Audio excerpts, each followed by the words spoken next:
Da sequência à nossa série expositiva no livro de Levítico. Eu convido então os irmãos a abrirem Levítico, capítulo de número 4.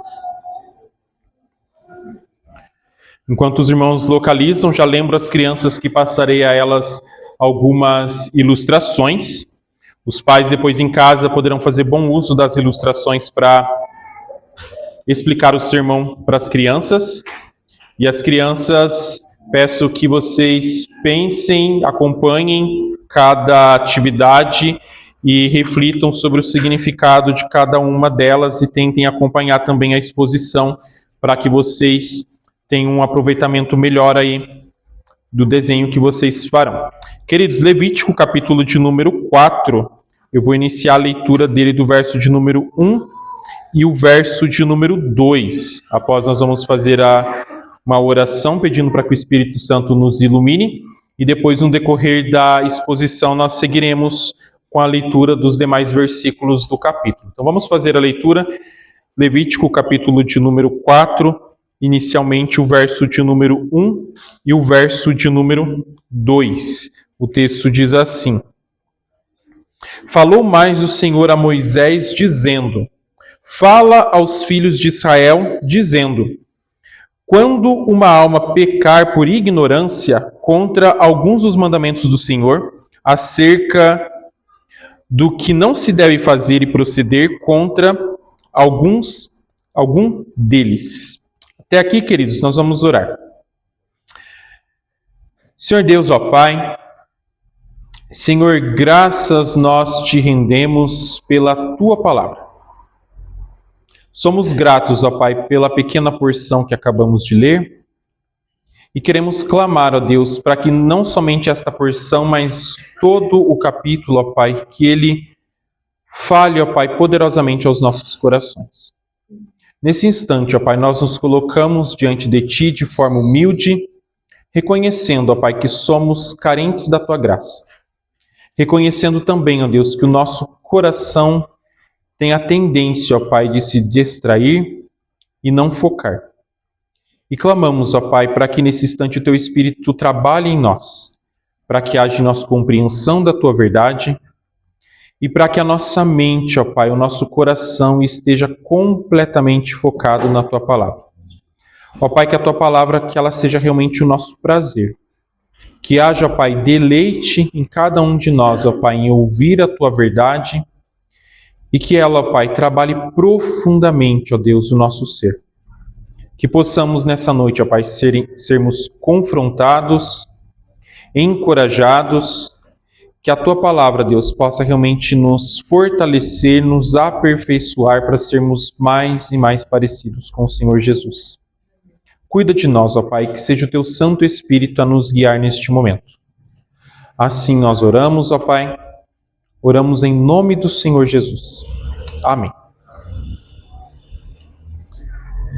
Irmãos, vocês já tomaram Tilenol? Alguém já tomou Tilenol? Acredito que todos já, em algum momento, ou pelo menos sabem o que é um Tilenol. E eu não sei se vocês sabem, mas em 1982, na cidade de Chicago, várias pessoas morreram porque elas tomaram cápsulas de Tilenol. Não estou falando isso para deixar você assustado. Pode continuar tomando o seu Tilenol se precisar. Só que o problema lá em Chicago, lá naquela época, meus irmãos, é que algumas cápsulas de Tilenol, elas estavam contaminadas com cianeto. E esse caso, então, ele ficou conhecido como envenenamento do Tilenol. Se você jogar depois no Google, envenenamento do Tilenol, você vai ver toda essa notícia, toda essa reportagem. E o mais assustador, meus irmãos, em tudo isso, é que as pessoas que tomaram esse medicamento, achando que era um medicamento e morreram, elas não estavam fazendo nada de errado. Elas não estavam tentando se prejudicar, elas não estavam tomando uma decisão imprudente na vida delas, elas simplesmente ingeriram um remédio e elas estavam confiando que ele era seguro. Só que sem saber, elas estavam consumindo algo que era mortal. E a ignorância, então, aqui delas apesar de ser uma ignorância, ela não protegeu essas pessoas da consequência do envenenamento.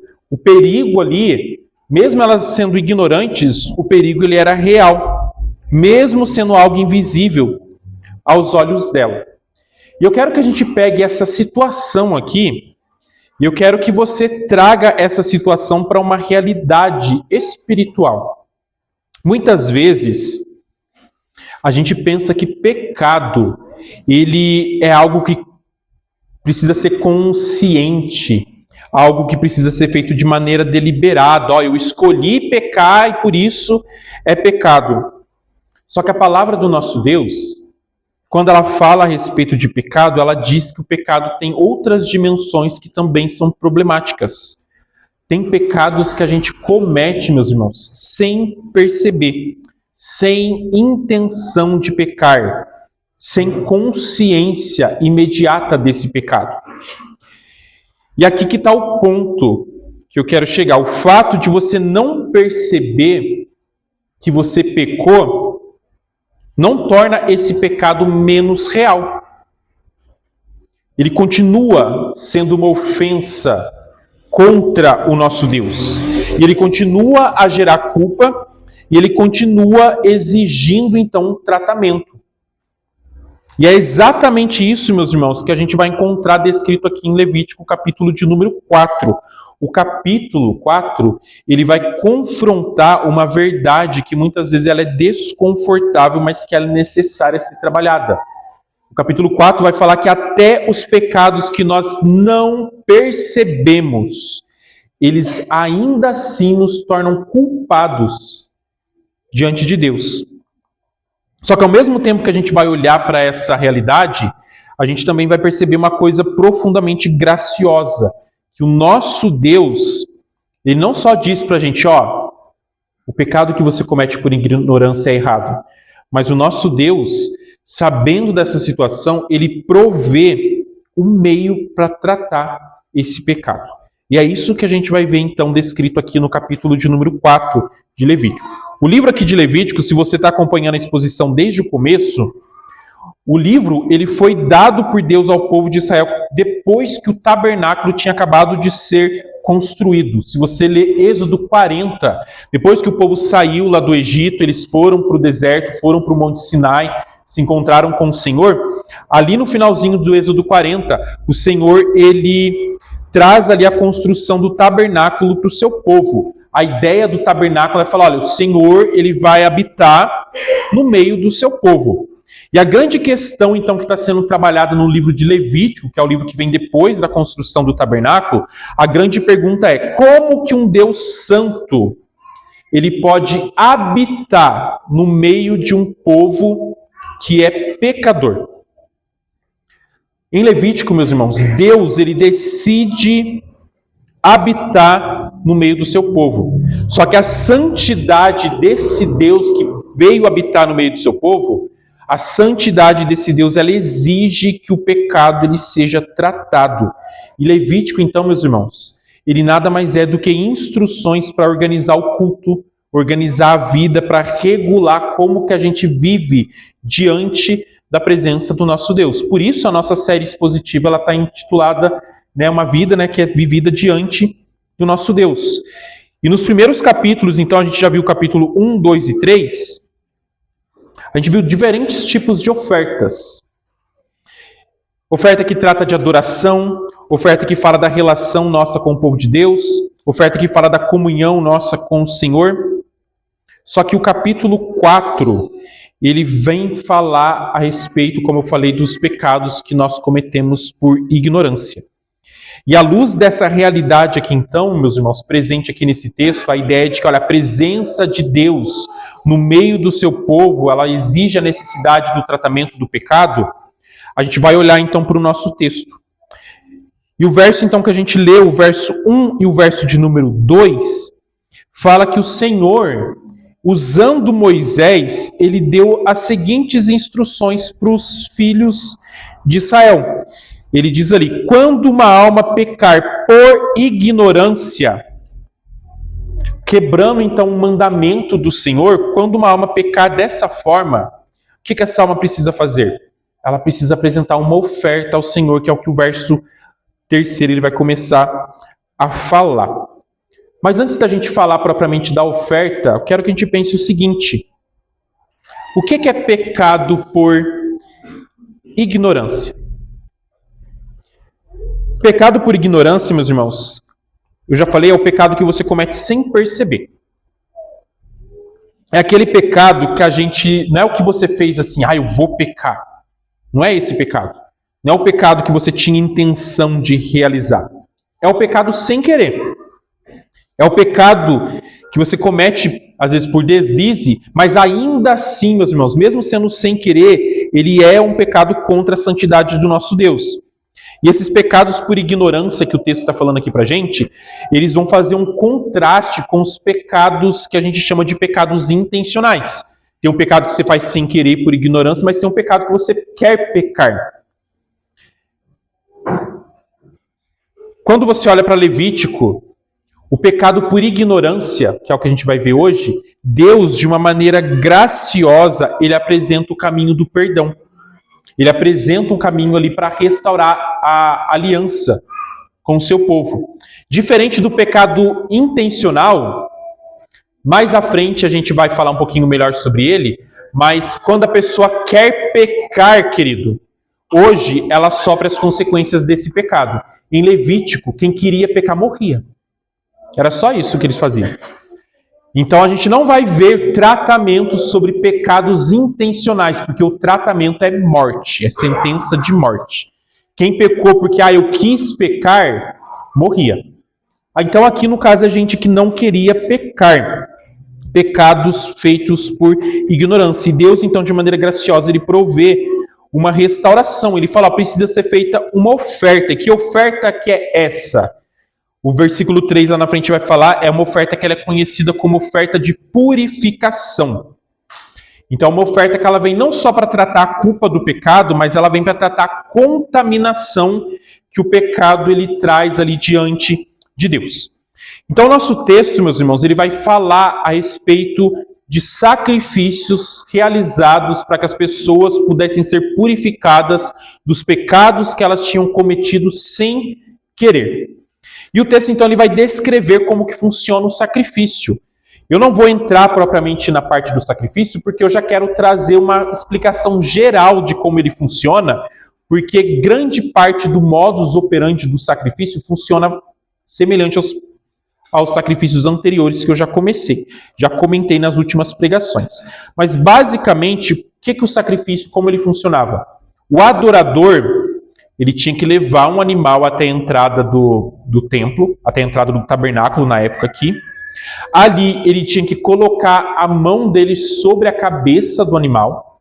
Ao fazer isso, ele estava simbolizando que, olha, é como se o pecado dele estivesse sendo transferido para o animal, e daí o animal ia morrer no lugar dele para pagar o preço do pecado dele. Ali, então, o ofertante levava o animal, colocava a mão sobre a cabeça dele, falava o porquê que ele estava trazendo esse animal ali. Então ele explicava, provavelmente eu tenho algum pecado, eu quero apresentar diante do Senhor. E a partir daquilo ali, o animal era então morto, era sacrificado pelo ofertante. Então a parte inicial do sacrifício seguia o mesmo modo dos demais sacrifícios que nós vimos anteriormente. Crianças, vocês vão fazer um desenho, e o primeiro desenho que vocês vão fazer vai ser de uma pessoa colocando a mão sobre um animal. Você pode desenhar um boi, pode desenhar uma ovelha, pode desenhar uma cabra, só que é importante você entender o porquê que ela está colocando a mão sobre esse animal. Então a ideia é que o pecado dela está sendo transferido para o animal. Então enquanto vocês desenham, eu quero que vocês pensem ali, olha, o que é esse desenho, o que a pessoa colocando a mão sobre o animal, o que isso me ensina sobre o pecado. E o texto, então, depois, meus irmãos, ele vai falar que depois que o animal ele era morto, e a gente vai ver ali diferentes tipos de animais sendo mortos no decorrer do capítulo, diferentes pessoas apresentando os animais sendo mortos ali, o texto vai falar para a gente que parte do sangue desse animal que era sacrificado era despejada sobre a base do altar, e o restante era recolhido em uma bacia. E o que era feito com esse sangue na bacia? Aqui, meus irmãos, tem um fator que é o mais relevante de todo o capítulo 4. O sangue da bacia, que é o sangue aqui da oferta de purificação, ele deveria ser aspergido, derramado sobre algo. A parte mais importante de todo o rito aqui de oferta de purificação é esse derramar desse sangue. Ele vai ser derramado em um determinado lugar, e a ideia é simbolizar a vida que está sendo entregue no lugar ali do pecador. O sangue do animal sendo entregue no lugar dele. E o sangue, então, tinha que ser derramado sobre algo. Sobre o quê, pastor? Aí depende de quem vai ofertar. Dependendo do ofertante, dependendo do pecado que era realizado, o sangue tinha que ser derramado em determinado lugar. Então, o que muda aqui no sacrifício da oferta de purificação, o modo do sacrifício acontece da mesma forma para todas as ofertas. Mas dependendo de quem faz a oferta, o sangue é derramado em um lugar diferente por um motivo diferente. E a gente vai olhar então a partir do versículo de número 3, a gente vai entender um pouquinho a respeito de como que funciona essa oferta, de como que a cada procedimento ali, Deus ele trata o pecado realmente com muita gravidade. E a gente vai começar então pensando a respeito da oferta que era realizada pelo sacerdote, que ele era o representante do povo diante de Deus. Acompanhe então comigo a leitura, nós vamos ler do verso de número 3 até o verso de número 12. Fala especificamente sobre o sacerdote, o texto diz assim: Se o sacerdote ungido pecar para escândalo do povo, oferecerá ao Senhor pelo seu pecado que cometeu um novilho sem defeito por expiação do pecado. E trará o novilho à porta da tenda da congregação perante o Senhor, e porá a sua mão sobre a cabeça do novilho, e degolará o novilho perante o Senhor. Então o sacerdote ungido tomará o sangue do novilho e o trará à tenda da congregação. E o sacerdote molhará o seu dedo no sangue, e daquele sangue aspergirá 7 vezes perante o Senhor diante do véu do santuário. Também o sacerdote porá daquele sangue sobre as pontas do altar do incenso aromático, perante o Senhor que está na tenda da congregação. E todo o restante do sangue do novilho derramará à base do altar do holocausto, que está à porta da tenda da congregação. E tirará toda a gordura do novilho, da expiação, a gordura que cobre a fressura e toda a gordura que está sobre a fressura. E os 2 rins e a gordura que está sobre eles, que está junto aos lombos, e ao redenho de sobre o fígado, com os rins tirá-los-á, como se tira do boi do sacrifício pacífico, e o sacerdote os queimará sobre o altar do holocausto. Mas o couro do novilho e toda a sua carne, com a sua cabeça e as suas pernas, e as suas entranhas e o seu esterco, enfim, o novilho todo levará fora do arraial a um lugar limpo, onde se lança a cinza, e o queimará com fogo sobre a lenha, onde se lança a cinza, se queimará. O texto, então, meus irmãos, começa a descrever a oferta pelo pecado de ignorância que deveria ser feito pelo sacerdote ungido. O sacerdote ungido aqui nada mais é do que o sumo sacerdote. Eu não sei se os irmãos sabem, mas o sumo sacerdote ele também peca. E o sumo sacerdote, meus irmãos, quando ele pecava por ignorância, o texto está dizendo para a gente que o pecado dele afetava toda a nação. Sobre todo o povo recaía a culpa do pecado do sumo sacerdote. Então pense, se nós estivéssemos lá naquela época, se o sumo sacerdote pisasse na bola diante do Senhor, você seria culpado também pelo pecado dele. O texto fala ali que seria escândalo do povo. E isso, meus irmãos, acontecia porque o sacerdote ele agia como mediador diante do povo. Ele era o representante do povo diante de Deus. Então o pecado dele não só contaminava ele, mas contaminava todo o povo. E isso revela a necessidade que nós temos de um mediador que é perfeito, porque aquele mediador ali na época, o sumo sacerdote, ele falhava. Ele tinha que apresentar um novilho sem defeito. Só esse novilho seria apresentado para que o sumo sacerdote pudesse expiar o pecado dele. Novilho, meus irmãos, nada mais é do que um bezerro. É um boi novinho. E a expiação, então, do pecado do sumo sacerdote, se você lembrar das outras pregações, você sabe que o novilho, o boi, é a oferta mais valiosa. E isso aponta, meus irmãos, para o alto custo que a expiação do pecado ela tem. Depois dele seguir, então, todos os ritos que eu já falei, expliquei, levava o animal, colocava a mão sobre ele, explicava o motivo, imolava o animal. Depois de sacrificar o animal, o sangue era coletado numa bacia e o texto fala que o sangue tinha que ser aspergido no lugar santo. Crianças, vocês vão desenhar uma bacia cheia de sangue. E vocês vão desenhar esse sangue sendo derramado. E eu quero que vocês pensem aí por que alguém precisava morrer aqui no lugar do pecador. Então, pais, é ruim as crianças desenharem isso? Era mais ruim as crianças na época lá vendo tudo aquilo. Só que era para ver, porque era didático, era para ensinar que pecado leva à morte. Então não fique achando ruim o seu filho desenhar isso, é para você lembrar ele o peso que os pecados têm. E meus irmãos, o texto fala aqui então que o sangue tinha que ser aspergido no lugar santo. Se você abrir o WhatsApp hoje lá e você viu as imagens que eu mandei do tabernáculo, você vai ver que o tabernáculo, meus irmãos, ele é dividido basicamente em 3 partes. E é um grande retângulo, que é a parte maior ali, é o pátio ali dos sacerdotes. Dentro dele tem um retângulo menor. E esse retângulo menor é dividido em 2 partes. Então o retângulo maior é o pátio dos sacerdotes. O retângulo que fica dentro, menor, ele é dividido em 2 partes. A primeira parte dele, que é um pouquinho maior, ela é chamada de lugar santo. E a outra parte é chamada de Santo dos Santos.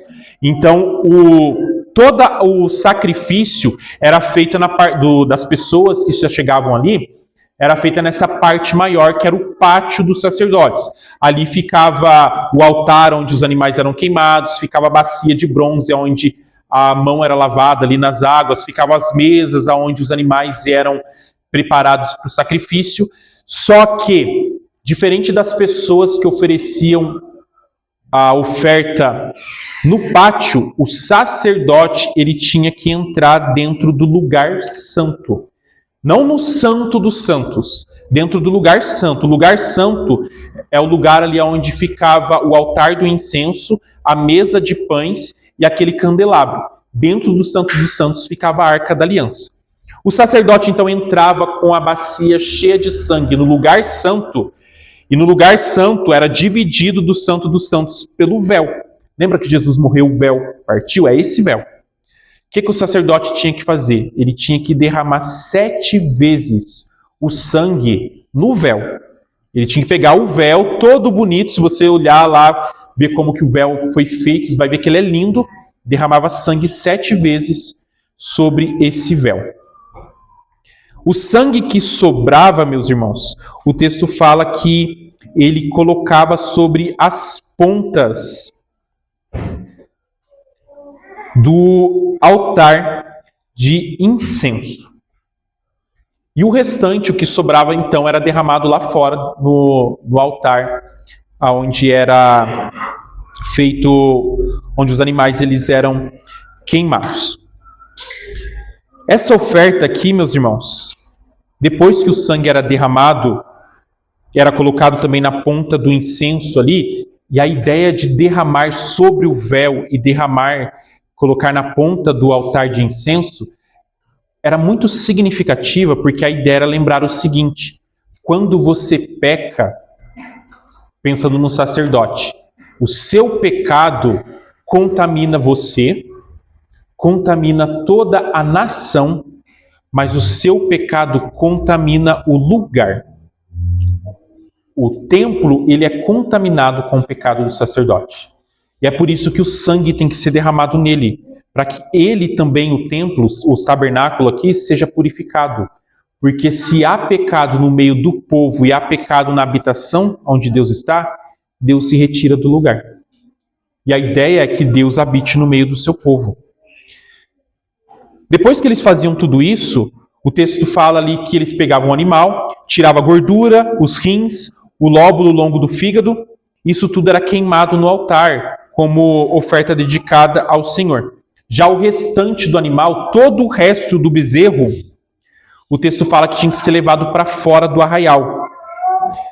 E a ideia de levar para fora do arraial é a ideia de que, olha, toda a impureza ela tem que ser removida e levada para longe do povo. Então não é para fora do tabernáculo. Fora do tabernáculo tinha as tendas que as pessoas moravam, é o arraial. Longe disso ainda, tinha que ir para fora de tudo isso, e o animal era levado para lá. É interessante que lá no futuro, mais tarde, a gente vai ver isso se cumprindo em Jesus. Cristo, ele sofreu fora do arraial, fora da cidade, apontava para Cristo ali. O custo, então, desse sacrifício aqui, meus irmãos, e o local onde ele era realizado, o local onde o sangue era aspergido, isso mostra que, olha, esse pecado, por ignorância, o sacerdote fez sem saber. Mesmo assim, é um pecado que ele coloca todo o povo em oposição a Deus. E ele precisava então ser trabalhado, precisava ser tratado, e tinha um alto custo a morte ali do animal mais valioso, que era o bezerro. E essas então são as orientações e as especificações com relação ao pecado por ignorância do sumo sacerdote. E o texto então segue depois, meus irmãos, ele vai falar sobre a purificação que é exigida agora para toda a comunidade, para todo o povo de Israel. Isso mostra que o problema do pecado não é só individual, mas mostra que o problema do pecado também é coletivo. Percebe que no nosso culto a gente ora pedindo perdão pelos nossos pecados individuais e depois a gente pede perdão pelos pecados coletivos? Aqui a gente vai ver pecados coletivos. Acompanhe comigo a leitura, verso 13. Nós vamos até o verso de número 21. O texto diz assim: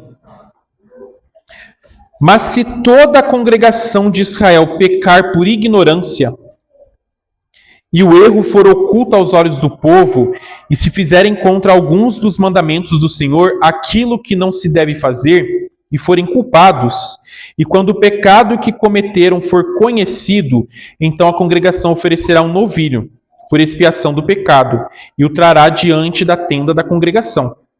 E os anciãos da congregação porão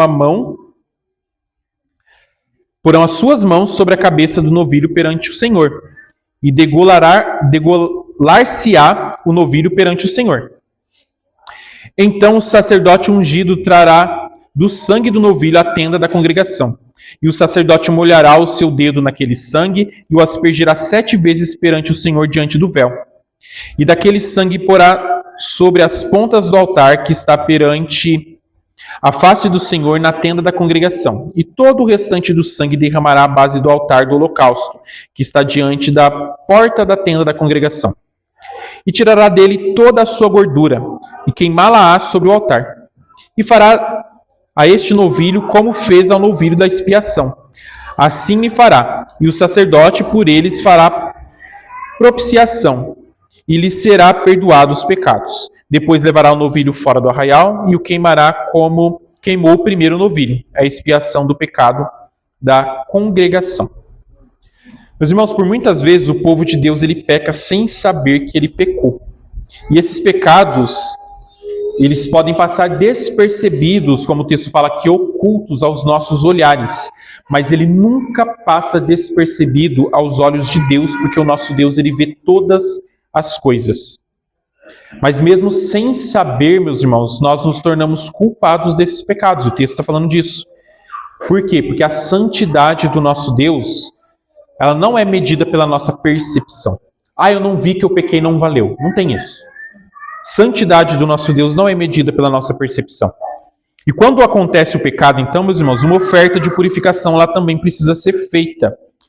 Porque a culpa, ela tem que ser tratada mesmo que ela não é percebida imediatamente. E o texto aqui fala então que o povo ele deveria oferecer em sacrifício o mesmo animal que o sacerdote. É um novilho sem defeito. A diferença é que é todo o povo. Todo mundo vai arcar, vai bancar o animal. O sacerdote era sozinho no bolso dele. Só que isso aqui, meus irmãos, o fato de ser um novilho, que é a oferta mais valiosa, mostra a gravidade do pecado coletivo do povo de Deus. Esse novilho aqui, então, ele tinha que ser apresentado, seguindo os mesmos procedimentos, só que quem apresentava o novilho era o ancião, o líder do povo. É o equivalente aos presbíteros de hoje.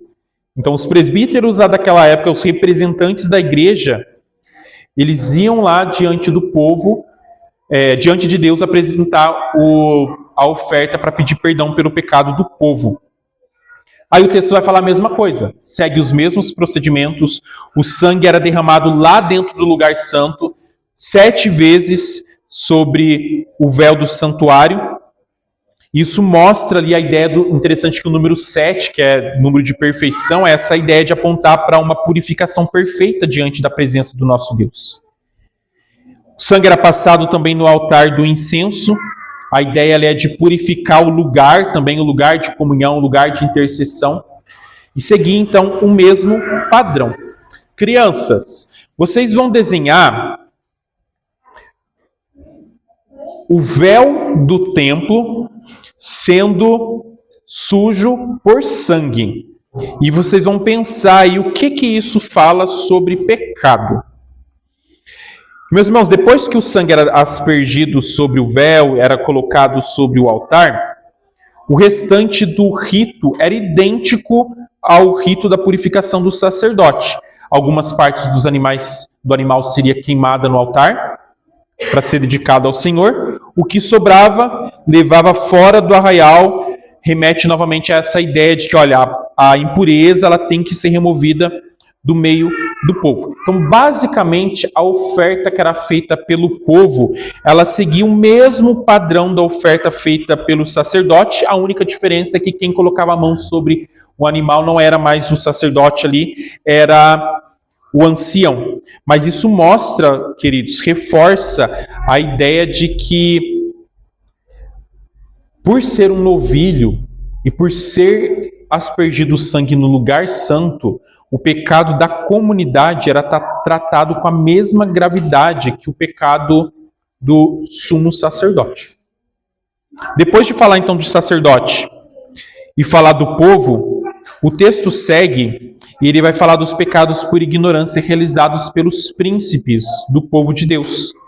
E a ideia aqui é continuar apresentando a responsabilidade, o impacto que o pecado por ignorância ele tem sobre a comunidade. Acompanha comigo a leitura, verso de número 22 ao verso de número 26.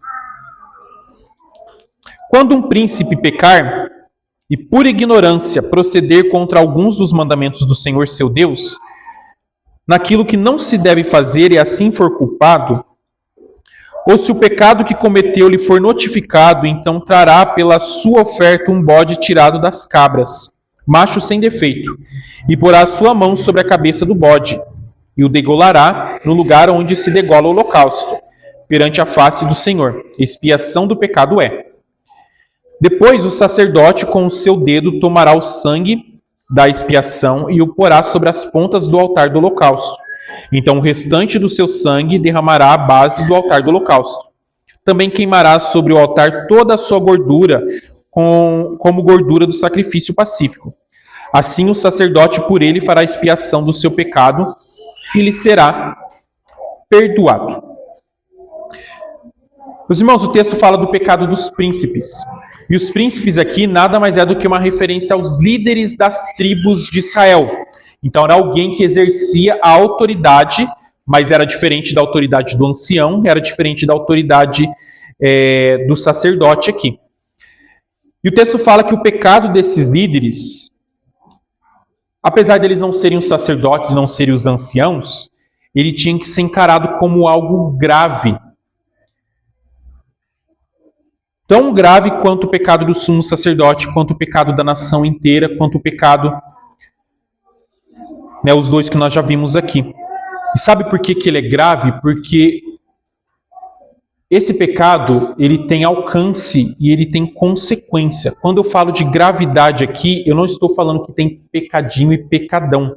Não é a ideia aqui de que há pecados maiores, mas é com relação ao impacto que o pecado ele tem sobre a comunidade. É interessante que nos 2 primeiros relatos, o texto fala que a contaminação ela é mais ampla. Aqui no dos príncipes também existe uma amplitude menor do que a dos 2 primeiros, mas ainda assim atinge diretamente a relação de todo o povo para com Deus.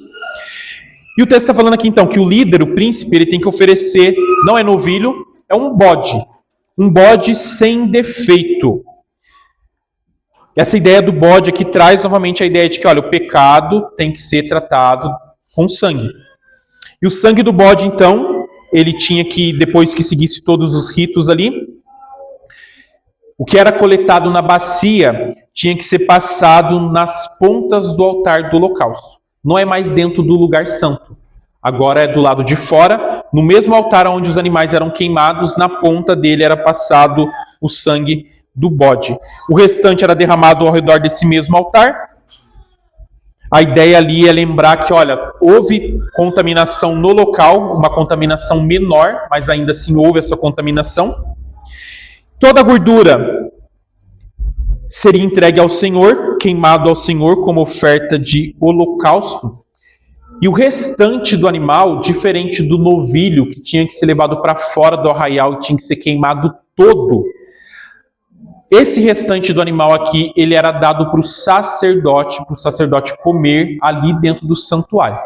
Como que você sabe disso? Como que eu sei disso? Se você ler Levítico 6, verso 24 ao verso 30, vai falar que, no caso desses animais aqui, o que restava, o sacerdote ele podia consumir dentro do templo.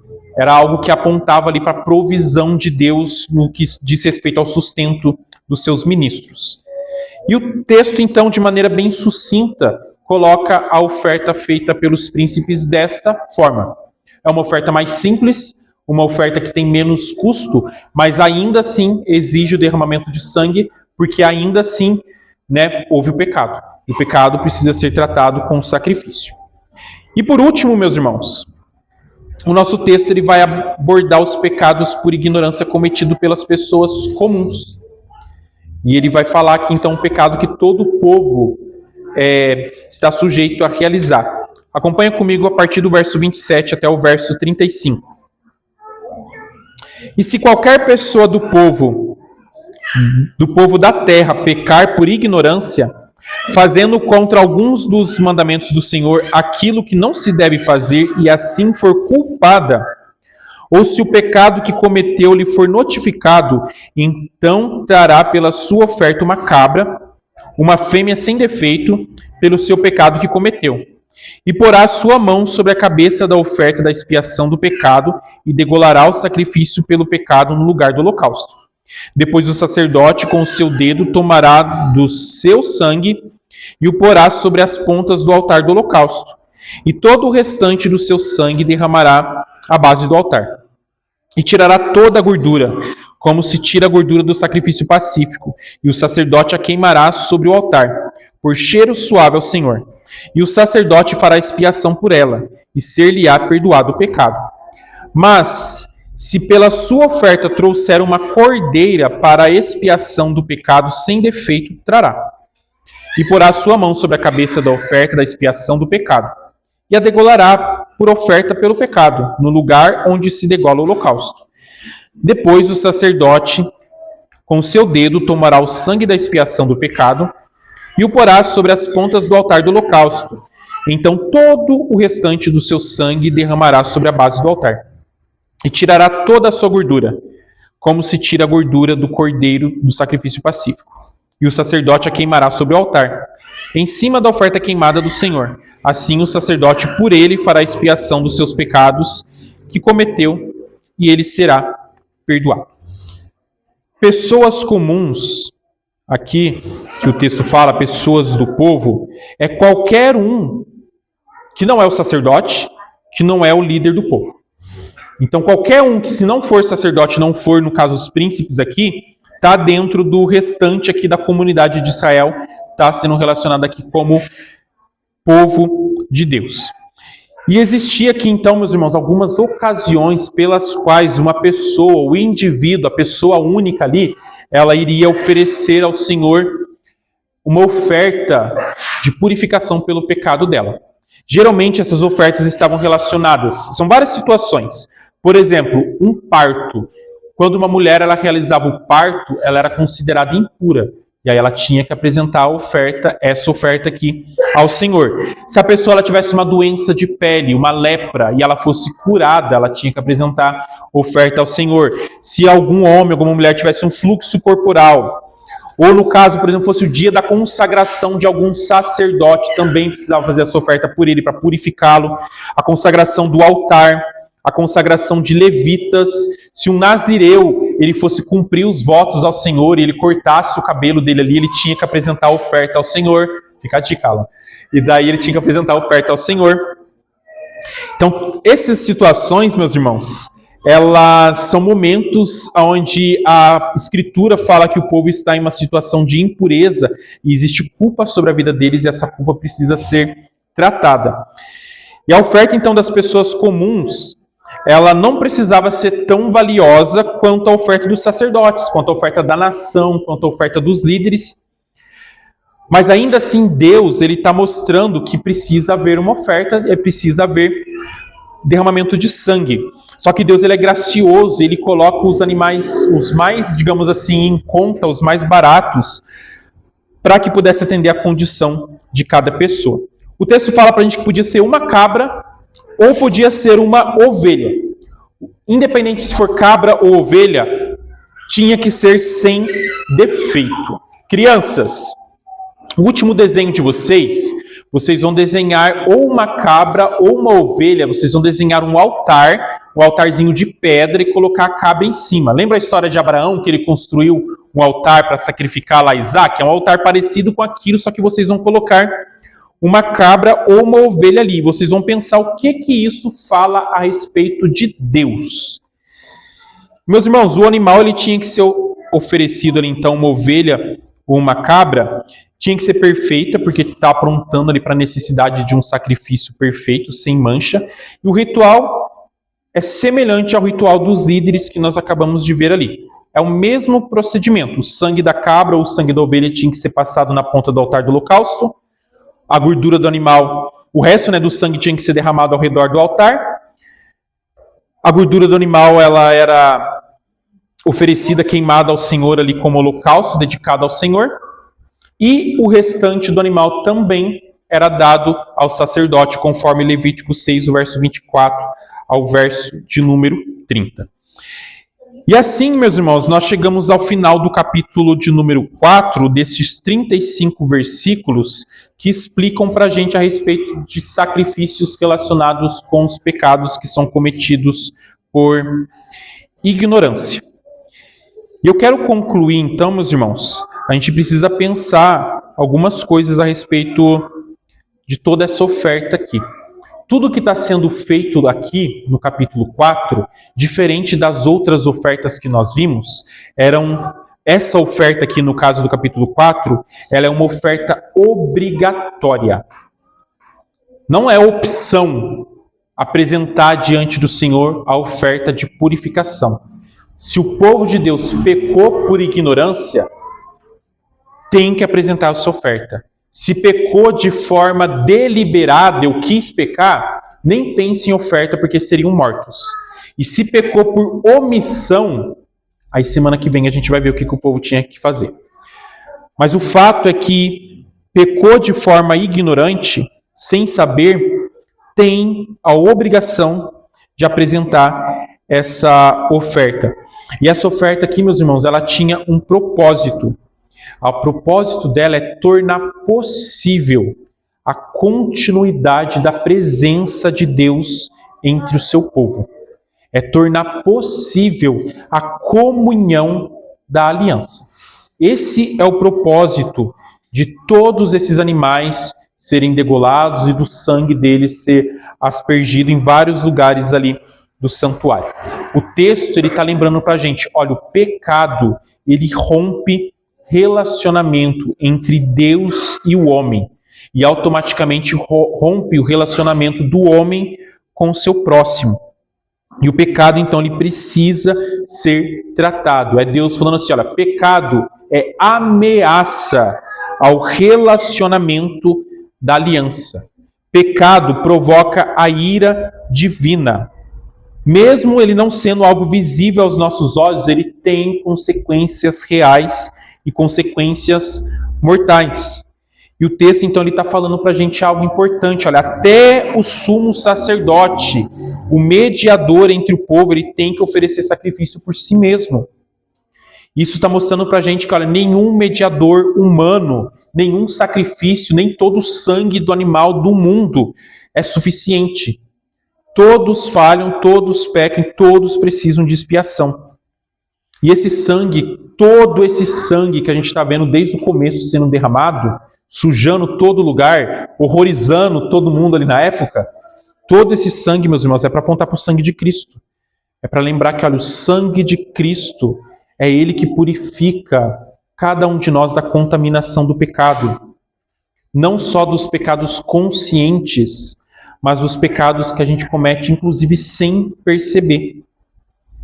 Crianças, vocês desenharam várias coisas aí hoje, e tudo que vocês desenharam é para lembrar vocês que, olha, o pecado, ele tem que ser tratado com seriedade.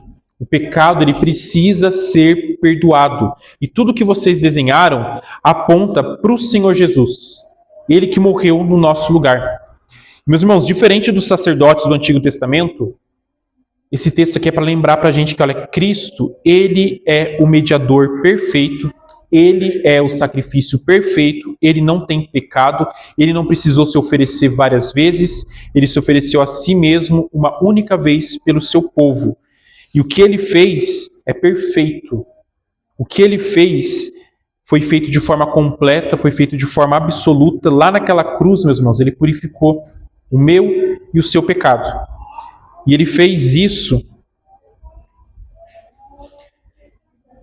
cumprindo tudo que qualquer ritual, qualquer sistema sacrificial aqui não poderia realizar plenamente.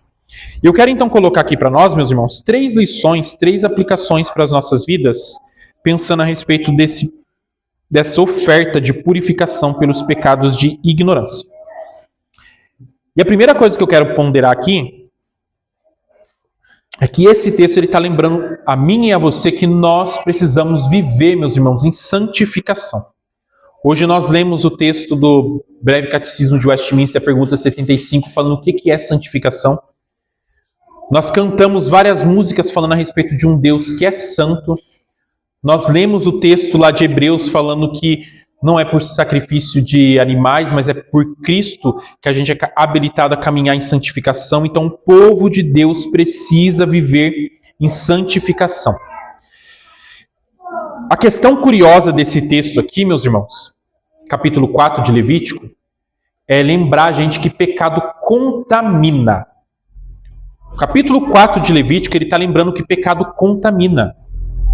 O sacerdote pecou, o povo está todo contaminado. O santuário está todo contaminado. Outra pessoa, o povo pecou, está tudo contaminado. Pecado, ele contamina a vida do povo de Deus e isso afasta o povo de Deus. Só que como contamina ali na época o tabernáculo, afasta Deus do tabernáculo. E por isso, então, tem sangue sendo derramado, aspergido para todo lado aqui no capítulo 4, que é para purificar todos, mas é para purificar tudo. E para nós, meus irmãos, a gente está desse lado aqui da cruz. O povo aqui dessa época está do lado de lá da cruz, antes de Cristo morrer na cruz. Nós que estamos do lado de cá da cruz, para a gente não tem mais necessidade de tabernáculo. Louvado seja Deus que a gente tem que ficar levando um monte de bezerro, um monte de animal para a gente mesmo ter que matar e pedir perdão pelos nossos pecados. Só que apesar da nossa salvação, meus irmãos, ela ter sido conquistada na cruz, esse texto é para lembrar para a gente que ainda existe necessidade de santificação. Porque a gente ainda tem que lutar diariamente contra os nossos pecados. Então, quando a gente peca, a gente entristece o Espírito Santo de Deus. A Bíblia fala isso. A nossa comunhão, meus irmãos, com o nosso pecado, ela é abalada. E o problema é que muitas vezes a gente trata isso com leveza.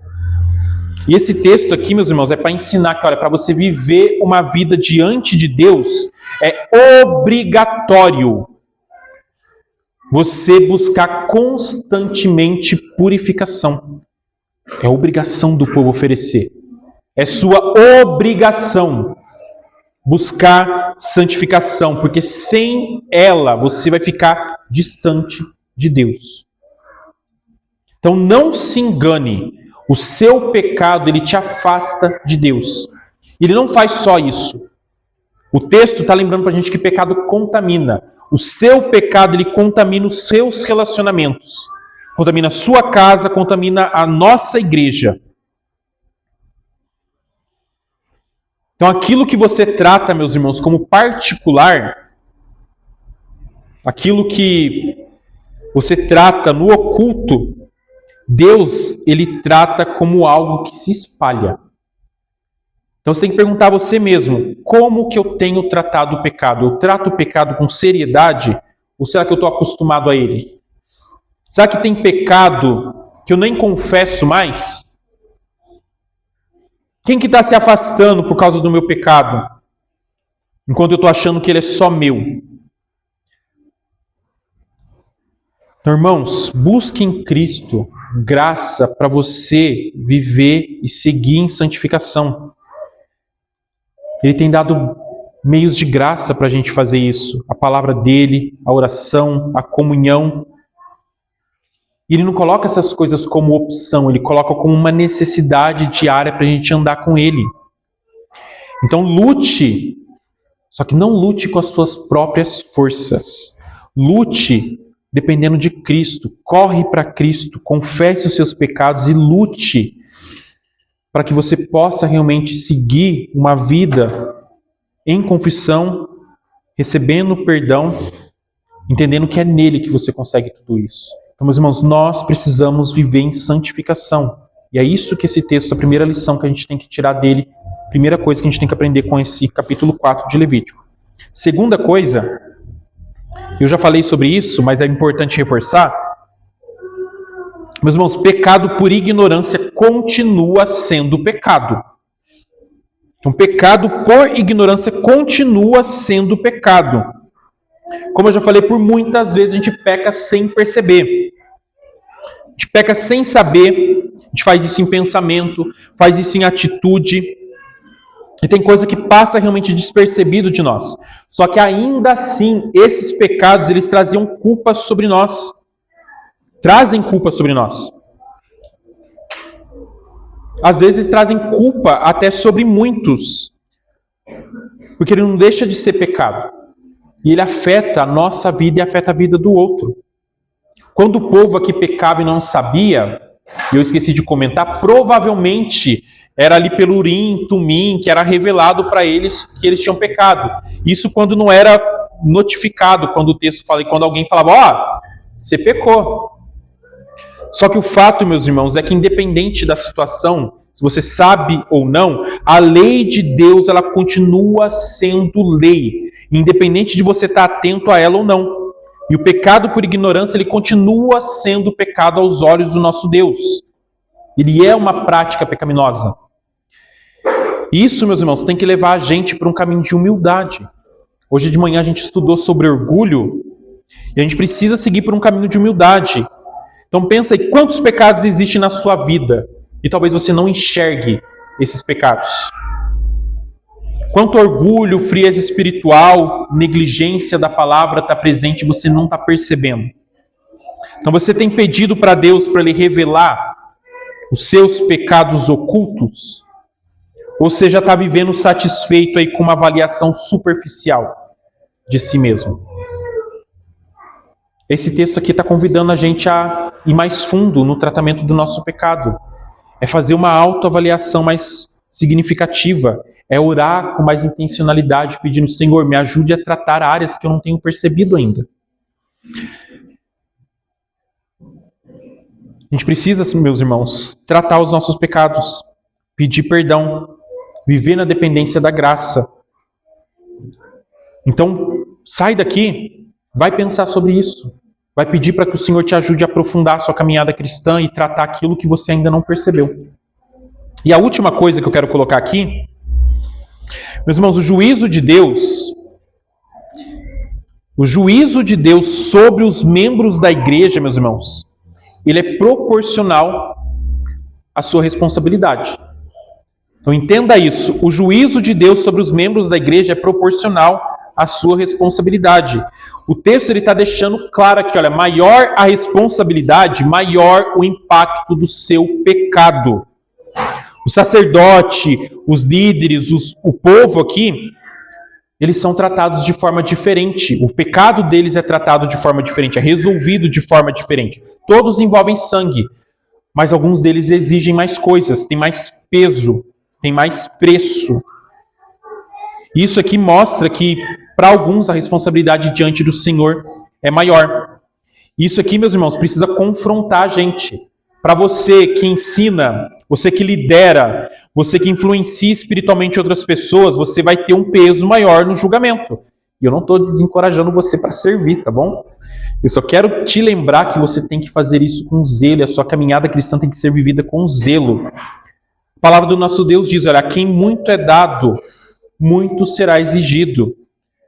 A mesma palavra ela diz, olha, não sejam muitos de vocês mestres, pois vocês sabem que seremos julgados com maior rigor. Então, se você ocupa alguma posição, se é líder, se é professor, eu não sou líder, eu não sou professor. Se você é pai, se você é mãe, você tem levado isso a sério? Ou você vive de forma relaxada? Você achando que não tem consequência? Então pensa se tem negligência na sua liderança. Se há incoerência entre o que você ensina e o que você vive. Então você tem vivido à altura daquilo que você conhece? Ou você só está acumulando conhecimento sem transformação? Então, você conhece muito e ora pouco? Ensina muito e pratica pouco? Corrige os outros, mas não trata a si próprio? Então o caminho, meus irmãos, aqui, estou falando tudo isso, não é para você sair daqui desesperado, não. Mas é para você lembrar que, olha, o nosso Deus está nos lembrando que a gente precisa seguir em arrependimento. É reconhecer a nossa responsabilidade, se humilhar diante de Deus e buscar viver com temor. É depender de Cristo, depender do Espírito Santo e orar para que Ele nos conduza em fidelidade, para que Ele fortaleça a nossa confiança nele, para que a gente possa viver e entender que Ele suficientemente nos perdoa e Ele poderosamente nos transforma. Então lembre-se que existe uma grande responsabilidade um grande juízo, na verdade, sobre aqueles que têm uma grande responsabilidade. E como eu falei, basicamente todos nós temos uma grande responsabilidade, porque se você não é líder, você não é professor, você é pai, você é mãe, você tem responsabilidades. Então vamos orar, queridos, e pedir para que o Senhor nos ajude a lidar com os nossos pecados feitos por ignorância, com a mesma seriedade que nós tratamos os pecados visíveis, os pecados mais claros, aqueles que nós facilmente percebemos no nosso viver. Vamos orar. Senhor Deus, Pai amado, Senhor, nós te louvamos pela Tua palavra, porque de uma maneira especial, ó Pai, ela nos convida a viver uma vida cristã mais significativa e mais profunda diante do Senhor. A nossa vida cristã, Senhor, ela consiste em imitarmos a Cristo. E essa imitação do Senhor Jesus, ela consiste em uma caminhada de santificação, uma caminhada buscando fazer aquilo que te agrada. E nessa caminhada, ó Pai, o Senhor tem nos dado graça e tem trabalhado, ó Deus, os pecados que são evidentes no nosso viver. Pecados, ó Deus, dos quais nós temos lutado diariamente para vencer. Muitos deles o Senhor já tem nos concedido vitória e te louvamos por isso, ó Pai. Mas se queremos, ó Pai, aprofundar a nossa caminhada cristã e crescer realmente em graça diante do Senhor, viver uma vida plena diante de Ti, nós precisamos tratar aquilo que muitas vezes nós não percebemos. E Te louvamos, ó Deus, porque a Tua palavra nos alerta sobre isso. Ela nos lembra, ó Pai, que há em nós pecados que muitas vezes nós nem sabemos. Pecados, ó Pai, que cometemos por ignorância. E pedimos, ó Pai, para que o Senhor nos dê um coração diligente, ó Pai, e desejoso, ó Pai, de tratar esses pecados. Pedimos, ó Pai, para que o Senhor nos dê discernimento e que o Senhor, ó Pai, nos mostre aquilo, ó Pai, que não temos percebido. E aquilo, ó Pai, que precisamos realmente nos arrepender e clamar por perdão realmente diante de Ti. Fortalece, Senhor, a nossa caminhada cristã.